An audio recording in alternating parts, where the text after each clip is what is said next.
Hello friends, welcome to the lecture. ഇന്നത്തെ class നമ്മൾ theories of elastic failure ആണ്.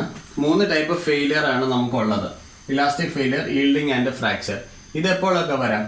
യൂണി axial ലോഡിങ്ങിന്റെ കേസിലും വരാം, മൾട്ടി ആക്സിയൽ ലോഡിങ്ങിന്റെ കേസിലും വരാം. യൂണി ആക്സിയൽ ലോഡിംഗ് നമുക്ക് സിമ്പിൾ ആണ്. ഒരു മെറ്റീരിയൽ കൺസിഡർ ചെയ്യുക, എലോങ് ദ ആക്സിസ് നമ്മൾ ലോഡ് അപ്ലൈ ചെയ്യുക. ഇതിനെ യൂണി ആക്സിയൽ ലോഡിംഗ് എന്ന് പറയും. ഇനി നമുക്ക് XYZ കോർഡിനേറ്റ് നമുക്ക് നോക്കാം. ഒരു മെറ്റീരിയൽ ഉണ്ട്, ഇത് നമുക്ക് try axial loading or multi axial loading എന്ന് പറയാം. അലോങ് ദ 3 ആക്സിസ് നമ്മൾ ലോഡ് അപ്ലൈ ചെയ്യാണ്. അപ്പോൾ ഈ രണ്ട് കേസിൽ നമുക്ക് ഉണ്ടാവാവുന്ന ഫെയിലിയേഴ്സ് ആണ് elastic failure, yielding and fracture. Elastic failure എന്ന് പറയുന്നതും ഈൽഡിംഗ് എന്ന് പറയുന്നതും ഏറെക്കുറെ സിമിലാരിറ്റി ഉള്ള ആൾക്കാരാണ്. ഇലാസ്റ്റിക് ഫെയിലിയർ എന്ന് പറയുന്നത് ഒരു ഒബ്ജക്റ്റ് അല്ലെങ്കിൽ ഒരു മെറ്റീരിയൽ ഇലാസ്റ്റിക് ഡിഫോർമേഷന് വിധേയമായി, അങ്ങനെ ആയതുകൊണ്ട് അതിന്റെ വർക്ക് ചെയ്യാനായിട്ട് അൺഫിറ്റ് ആയി എന്ന് വരിക. അപ്പോൾ ഇലാസ്റ്റിക് ഡിഫോർമേഷൻ വന്നതുകൊണ്ട് തന്നെ that material is unfit four doing his work. അപ്പോൾ അങ്ങനെ വരുമ്പോഴാണ് നമുക്ക് ഇലാസ്റ്റിക് ഫെയിലിയർ എന്ന് അതിനെ പറയാൻ പറ്റുന്നത്. പക്ഷേ ഈൽഡിംഗ് എന്ന് പറയുന്നത് എക്സസീവ് പ്ലാസ്റ്റിക് ഡിഫോർമേഷൻ ആണ്. പ്ലാസ്റ്റിക് ഡിഫോർമേഷൻ വിധേയമായാൽ അത് പെർമനന്റ് ആയിട്ട് ഷേപ്പ് ചേഞ്ച് വന്നു എന്നുള്ളതാണ് എൻ്റെ അർത്ഥം. ഫോർ എക്സാമ്പിൾ, നമുക്ക് ക്രെയിൻ ഒക്കെ നമുക്കറിയാം. ക്രെയിൻ നമുക്ക് ഹെവി ഒബ്ജക്ട്സ് ലിഫ്റ്റ് ചെയ്യാനായിട്ടാണ് നമ്മൾ ക്രെയിൻ യൂസ് ചെയ്യുന്നത്. അതിന് ക്രെയിൻ റോപ്സ് ഉണ്ട്. അപ്പോൾ റോപ്പ് എന്ന് പറയുന്നത് it is made up of ductile material. അപ്പോൾ ഇത് പ്ലാസ്റ്റിക് ഡിഫോർമേഷന് വിധേയമായി കഴിഞ്ഞാൽ അവിടെ ഉറപ്പായിട്ടും ഫെയിലിയർ സംഭവിക്കും എന്നുള്ള കാര്യം നമുക്കറിയാം. പെർമനന്റ് ഷേപ്പ് ചേഞ്ച് സംഭവിച്ചു ആ റോപ്പിന്, എന്താണ് അത് ഫെയിലിയർ ആണ്. ഇനി ഫ്രാക്ചർ എന്ന് പറയുന്നത് ഗ്ലാസ് നിലത്തിട്ടല്ല അത് പൊട്ടിപ്പോകുന്നു. അപ്പോൾ നമുക്കത് ബ്രിട്ടിൽ മെറ്റീരിയൽ ആണെന്ന് പറയാൻ പറ്റും. കാരണം അതിനൊരു അൾട്ടിമേറ്റ് ടെൻസൈൽ സ്ട്രെങ്ത് വാല്യൂ ഉണ്ട്. അതിനുശേഷം പ്ലാസ്റ്റിക് ഡിഫോർമേഷൻ വിധേയമാകാൻ പറ്റുന്നില്ല, അതിന് എനർജി അബ്സോർബ് ചെയ്യാൻ പറ്റുന്നില്ല. അങ്ങനെയുള്ള ഒരു കേസിലാണ് നമുക്ക് ഫ്രാക്ചർ പറയാൻ പറ്റുന്നത്. അപ്പോൾ ഈ 3 ടൈപ്പ് ഓഫ് ഫെയിലിയർ വരുന്നത് 2 ടൈപ്പ് ഓഫ് ലോഡിങ്ങിലാണ്, യൂണി ആക്സിയൽ ലോഡിങ്ങും മൾട്ടി ആക്സിയൽ ലോഡിങ്ങും. യൂണി ആക്സിയൽ ലോഡിങ്ങിന്റെ കേസിൽ നമുക്ക് ഫെയിലിയർ പ്രെഡിക്റ്റ് ചെയ്യാൻ പറ്റും. ആ ഫെയിലിയർ പ്രെഡിക്റ്റ് ചെയ്യാനായിട്ടാണ് നമ്മൾ യൂണി ആക്സിയൽ ടെൻഷൻ ടെസ്റ്റ് ചെയ്ത് അതിന്റെ വാല്യൂസ്, ലിമിറ്റിംഗ് വാല്യൂസ് ഒക്കെ കണ്ടുപിടിച്ചിരിക്കുന്നത്. ഇത് ഡക്റ്റൈൽ മെറ്റീരിയലിന്റെയും ബ്രിട്ടിൽ മെറ്റീരിയലിന്റെയും സ്ട്രെസ് സ്ട്രെയിൻ ഡയഗ്രം ആണ്. അപ്പോൾ ഇവിടെ സിഗ്മ YN എന്ന് പറയുന്നത് ഈൽഡ് പോയിന്റ് ആണ്. ഈൽഡ് പോയിന്റിന് ശേഷം എന്താണ്? പ്ലാസ്റ്റിക് ഡിഫോർമേഷൻ, പെർമനന്റ് സെറ്റ് ആണ് ആ മെറ്റീരിയൽ എന്ന് പറയുന്നത് ഈൽഡ് പോയിന്റിന് ശേഷം. അപ്പോൾ സിഗ്മ Y ആണ് ഇവിടുത്തെ ലിമിറ്റിംഗ് വാല്യൂ എന്ന് പറയുന്നത്. അപ്പോൾ ഡക്റ്റൈൽ മെറ്റീരിയൽസിന്റെ കേസിലെ ലിമിറ്റിംഗ് വാല്യൂ എന്ന് പറയുന്നത് എപ്പോഴും ഈൽഡ് സ്ട്രെസ് ആയിരിക്കും. ഇനി നമുക്ക് ബ്രിട്ടിൽ മെറ്റീരിയൽസ് നോക്കാം. അൾട്ടിമേറ്റ് ടെൻസൈൽ സ്ട്രെസ് കഴിഞ്ഞാൽ തൊട്ടടുത്ത പോയിന്റ് ഫ്രാക്ചർ പോയിന്റ് ആണ്. കാണാം, സിഗ്മ U, സിഗ്മ F. അപ്പൊ ഇത് രണ്ടുപേരും they are very close to each other. അപ്പൊ നമുക്ക് പറയാൻ പറ്റും സിഗ്മ U ആണ് ശരിക്കും ബ്രിട്ടിൽ മെറ്റീരിയൽസിന്റെ ലിമിറ്റിംഗ് സ്ട്രെസ് എന്ന് പറയുന്നത്. ചില കേസസിൽ നമുക്ക് സിഗ്മ Yയും അതിന്റെ ലിമിറ്റിംഗ് വാല്യൂ ആയിട്ട് എടുക്കാൻ സാധിക്കും. കാരണം കൂടുതൽ സേഫ്റ്റി വേണ്ട കേസിൽ നമുക്ക് സിഗ്മ Y ലിമിറ്റിംഗ് ആയിട്ട് എടുക്കാം. അല്ലെങ്കിൽ ബ്രിട്ടിൽ മെറ്റീരിയൽസിന്റെ ലിമിറ്റിംഗ് വാല്യൂ എന്ന് പറയുന്നത് എപ്പോഴും ultimate tensile stress sigma U ആയിരിക്കും. അപ്പോൾ 2 ടൈപ്പിൽ നമുക്ക് ഈ ഫെയിലിയർ ക്രൈറ്റീരിയ നമുക്ക് എക്സ്പ്ലെയിൻ ചെയ്യാം. ഒന്ന് ഈൽഡിംഗ് ആണ്, മറ്റൊന്ന് ഫ്രാക്ചർ ആണ്. അപ്പോൾ ഈൽഡിങ്ങും ഫ്രാക്ചറും ആണ് മെയിൻ ആയിട്ടുള്ള ഫെയിലിയർ ക്രൈറ്റീരിയ. ഇത് എപ്പോഴൊക്കെ വരും? യൂണി ആക്സിയൽ ലോഡിങ്ങിന്റെ കേസിലും മൾട്ടി ആക്സിയൽ ലോഡിങ്ങിന്റെ കേസിലും വരും. ഇനി prediction of failure in uni axial loading ആണ് നമ്മൾ പഠിക്കുന്നത്. അപ്പോൾ ഇവിടെ ലിമിറ്റിംഗ് വാല്യൂ എന്ന് പറയുന്നത് ഈൽഡ് സ്ട്രെസ് ആണ്. ഓക്കെ, അപ്പോൾ ലിമിറ്റിംഗ് വാല്യൂ എന്ന് പറയുന്നത് ഈൽഡ് സ്ട്രെസ് ആണ്, അതാണ് ലിമിറ്റിംഗ് വാല്യൂ. അപ്പോൾ വർക്കിംഗ് വാല്യൂ, അതായത് നമുക്ക് വർക്കിംഗ് വാല്യൂ എന്ന് പറയുന്നത് ലിമിറ്റിംഗ് വാല്യൂ എന്ന് പറയുന്നത് നോക്കാം. ലിമിറ്റിംഗ് വാല്യൂ ഈൽഡ് സ്ട്രെസ് എന്ന് മനസ്സിലായി. വർക്കിംഗ് വാല്യൂ നമുക്ക് പറയാം. ഇപ്പം ഞാൻ ഒരു ഡക്റ്റൈൽ മെറ്റീരിയൽ ഉണ്ട്, steel. Okay, carbon content vary ചെയ്യുന്ന അനുസരിച്ച് ഞാൻ അതിനെ ഡിഫറെൻറ്റ് ടൈപ്പ് ഓഫ് സ്റ്റീൽസ് ആക്കി എനിക്ക് മാറ്റാൻ പറ്റും. അപ്പോൾ എൻ്റെ ഒരു ക്രാങ്ക് ഷാഫ്റ്റ് ഞാൻ ഡിസൈൻ ചെയ്യാൻ പോവാണ്. അപ്പോൾ ക്രാങ്ക് ഷാഫ്റ്റ് ഡിസൈൻ ചെയ്തു, ക്രാങ്ക് ഷാഫ്റ്റ് ഞാൻ വർക്ക് ചെയ്യുകയാണ്. അപ്പോൾ വർക്ക് ചെയ്ത സമയത്ത് അതിനകത്ത് കുറച്ച് സ്ട്രെസ് ജനറേറ്റ് ചെയ്തു. അപ്പോൾ ഒരു പർട്ടിക്കുലർ പോയിന്റിലെ സ്ട്രെസ് ഞാൻ അതിൻ്റെ വർക്കിംഗ് സ്ട്രെസ് എന്ന് പറയാം. അപ്പോൾ ഇവിടെ വർക്കിംഗ് സ്ട്രെസ് എന്നാണ് ഞാൻ പറയാൻ പോകുന്നത്. എപ്പോഴാണോ എനിക്ക് വർക്കിംഗ് സ്ട്രെസ് ലിമിറ്റിംഗ് വാല്യൂവിനോട് ഈക്വൽ ആവുന്നത്, ലിമിറ്റിംഗ് വാല്യൂ എന്ന് പറഞ്ഞാൽ ഈൽഡ് സ്ട്രെസ് ആണ്. Then working stress is equal to yield stress of the standard specimen. അപ്പോൾ ഈൽഡ് സ്ട്രെസ് ഞാൻ എപ്പോഴും സ്റ്റാൻഡേർഡ് സ്പെസിമെൻ്റെ പറയാം. ആ സ്റ്റാൻഡേർഡ് ആയിട്ടുള്ള മെറ്റീരിയൽ കൊണ്ട് യൂസ് ചെയ്തിരിക്കുന്ന ഒരു കോമ്പോണന്റ് ഉണ്ട്, മെക്കാനിക്കൽ കോമ്പോണന്റ്. ആ മെക്കാനിക്കൽ കോമ്പോണന്റ് വർക്ക് ചെയ്യുമ്പോൾ അതിൻ്റെ ഏതെങ്കിലും ഒരു പോയിന്റിലെ സ്ട്രെസ് ആണ് വർക്കിംഗ് സ്ട്രെസ് എന്ന് പറയുന്നത്.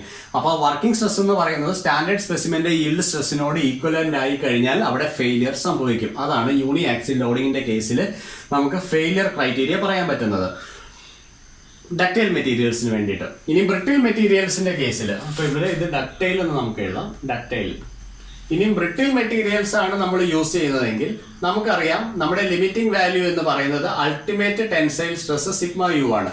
ഇവിടെ നമുക്ക് വർക്കിംഗ് സ്ട്രെസ് എന്ന് പറയുന്നത് ഒരു സ്റ്റാൻഡേർഡ് സ്പെസിമെന്റെ അൾട്ടിമേറ്റ് ടെൻസൈൽ സ്ട്രെസ് വാല്യൂനോട് ഈക്വൽ ആയി കഴിഞ്ഞാൽ അവിടെ ഫെയിലിയർ സംഭവിക്കും. അപ്പൊ ഇങ്ങനെയാണ് പ്രഡിക്ഷൻ ഓഫ് ഫെയിലിയർ വരുന്നത്. ഇനി ഫെയിലിയർ പ്രഡിക്റ്റ് ചെയ്യാൻ പറ്റുമെങ്കിൽ ഫെയിലിയർ നമുക്ക് ബ്ലോക്ക് ചെയ്യാനും പറ്റും. ഫെയിലിയർ ബ്ലോക്ക് ചെയ്യാനായിട്ട് നമ്മൾ യൂസ് ചെയ്യുന്ന ആളാണ് ഫാക്ടർ ഓഫ് സേഫ്റ്റി എന്ന് പറയുന്നത്. അപ്പോൾ എന്താണ് ഫാക്ടർ ഓഫ് സേഫ്റ്റി എന്ന് ഞാൻ നോക്കാം. Factor of safety is equal to, ഞാനിവിടെ പറഞ്ഞു, ലിമിറ്റിംഗ് സ്ട്രെസ് ഡിവൈഡഡ് ബൈ എന്തായിരിക്കും, വർക്കിംഗ് സ്ട്രെസ് ആണ് നമുക്ക് ഫാക്ടർ ഓഫ് സേഫ്റ്റി ആയിട്ട് പറയാൻ പറ്റുന്നത്. ഓക്കെ, അപ്പോൾ ലിമിറ്റിംഗ് സ്ട്രെസ് എന്ന് പറയുന്നത് ഇവിടെ സിഗ്മ വൈ ആണ്, divided by working stress sigma. ഇതാണ് ഫാക്ടർ ഓഫ് സേഫ്റ്റി എന്ന് പറയുന്നത്. ഇനി നമുക്ക് അപ്പോൾ ഒരു അലൗബിൾ സ്ട്രെസ് കിട്ടും, എത്ര മാത്രം കൊടുക്കാൻ പറ്റും എന്നുള്ളത് അത് പ്രഡിക്റ്റ് ചെയ്യുന്ന ആളാണ് ഈ ഫാക്ടർ ഓഫ് സേഫ്റ്റി എന്ന് പറയുന്നത്. Therefore allowable stress is equal to sigma y divided by factor of safety. ഇതാണ് ഫാക്ടർ ഓഫ് സേഫ്റ്റിയുടെ സിഗ്നിഫിക്കൻസ് എന്ന് പറയുന്നത്. ഇത്രയും സ്ട്രെസ് മാത്രമാണ് അലവ് ഉള്ളൂ, പെർമിസിബിൾ ആയിട്ട് ഇത്രേ ഉള്ളൂ. അപ്പോൾ പെർമിസിബിൾ കിട്ടണമെങ്കിൽ അതിന്റെ limiting value divided by factor of safety ചെയ്താൽ മതി. അതാണ് ഫാക്ടർ ഓഫ് സേഫ്റ്റിയുടെ സിഗ്നിഫിക്കൻസ് എന്ന് പറയുന്നത്.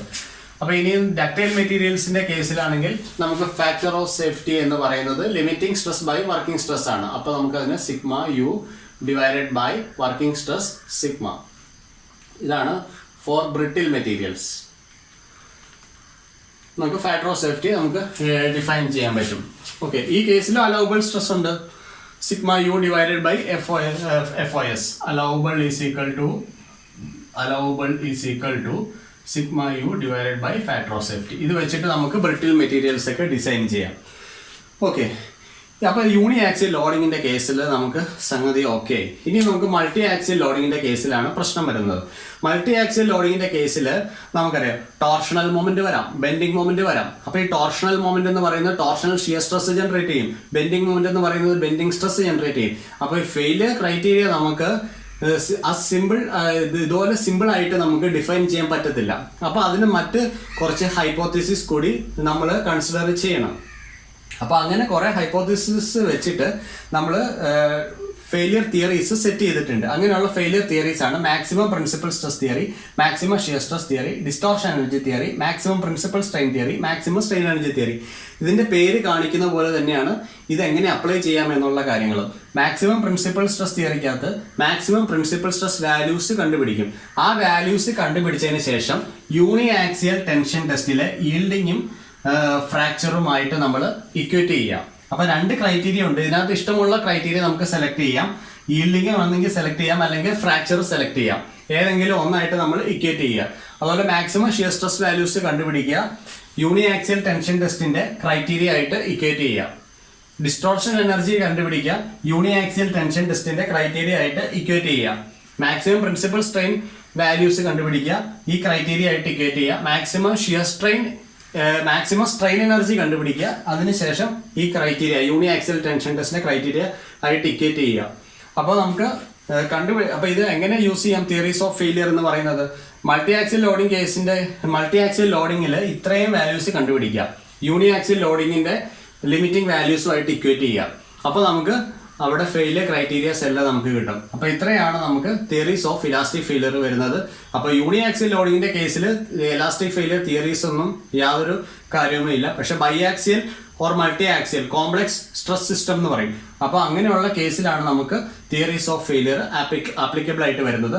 സോ ഇനി നമുക്ക് ആദ്യം മാക്സിമം പ്രിൻസിപ്പൽ സ്ട്രെസ് തിയറി എന്താണെന്ന് നോക്കാം.